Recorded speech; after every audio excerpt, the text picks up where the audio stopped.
So I am here with the Global Prayer House Missions base, and we are a YWAM base, but we also function as a house of prayer. And so really it's bringing the two things that have been separate ministries, prayer and then missions, and bringing them together, and I think that's what makes the Global Prayer House unique.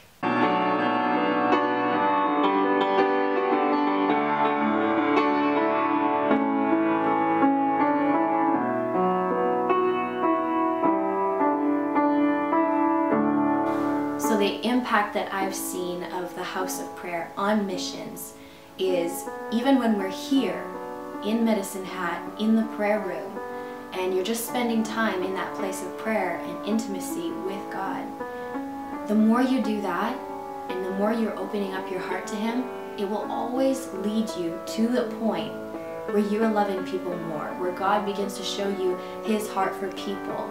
And it always leads you to this point where suddenly you need to go. You need to go out. And so I think that is right there how the prayer place and the house of prayer impacts missions, is that being there, it spurs you to go on and to go out. And above and beyond that, I think also just having that constant prayer support of praying for the Father's heart to be released in all the different areas of life here on earth is also super important.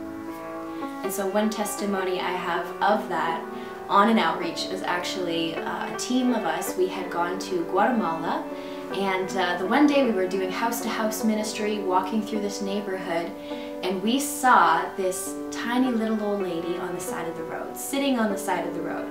And she had a cane with her, and she saw us and she waved us over and she said, "You come here, come here."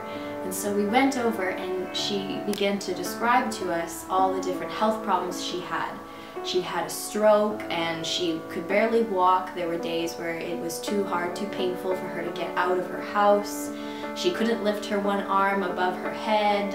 Her eyesight was really blurry and she couldn't focus in on things very well. And so our team of students and staff, we began to pray for her. And one by one, everything started to get better. She was able to stand up and get up and walk much easier. Her arm, she was able to lift it all the way up above her head and stretch it out.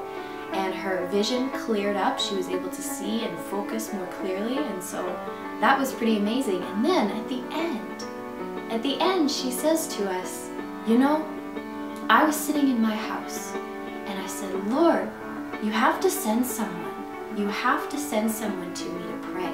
I've got nobody." And so somehow she made it out to the road because she'd heard that day, God said to her, "Go out and sit on the road because I'm sending someone." And we showed up that day.